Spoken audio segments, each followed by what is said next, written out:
ഒരു നോസ് ബ്രീത്തറിനെയും അതേപോലെ ഒരു മൗത്ത് ബ്രീത്തറിനെയും ഫേഷ്യൽ അട്രാക്റ്റീവ്നെസ്സിൽ അല്ലെങ്കിൽ ഫേഷ്യൽ ഫീച്ചേഴ്സിൽ വരുന്ന വ്യത്യാസം നോക്കി നോക്കി. മൗത്ത് ബ്രീത്തറിൻ്റെ കണ്ണുകൾ, ആ മൗത്ത് ബ്രീത്തർ ആണെന്നുണ്ടെങ്കിൽ എന്തൊക്കെയാണ്? ക്രുക്കഡ് നോസ്, അണ്ടർ ഡെവലപ്ഡ് ജോ, എന്താ പറയുക, മിസ് അലൈൻഡ് അല്ലെങ്കിൽ ക്രൗഡഡ് ടീത്ത്, പല്ല് പൊന്തിക്കുക, മൊത്തം എന്ത് ചെയ്യുക, ഒരു ബാക്കിലേക്ക് ഇങ്ങനെ എന്താ പറയുക, ഒരു ആരോഗ്യമില്ലാത്തൊരു ചേല് അല്ലേ, ഒരു ആരോഗ്യമില്ലാത്തൊരു ചേല് ബാക്കിലേക്ക് മെൽട്ടായ പോലെ തോന്നാം.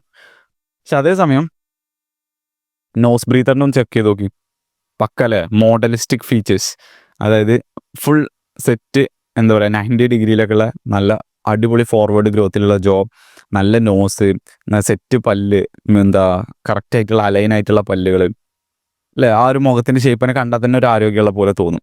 അപ്പോൾ ചില ആൾക്കാരൊക്കെ വിചാരം ഞാൻ അട്രാക്റ്റീവ് അല്ല, ഞാനിതാണ് ഇതാണ് പല്ല് പൊന്തിനൊക്കെ എനിക്ക് ജെനറ്റിക്സ് ഒന്നല്ല, ഒക്കെ നമ്മളെ ഹാബിറ്റിൽ നിന്ന് വരുന്നതാണ്. പക്ഷെ ഇത് ഞാൻ ഐഡൻറ്റിഫൈ ചെയ്യാൻ കുറേ വൈകിപ്പോയി.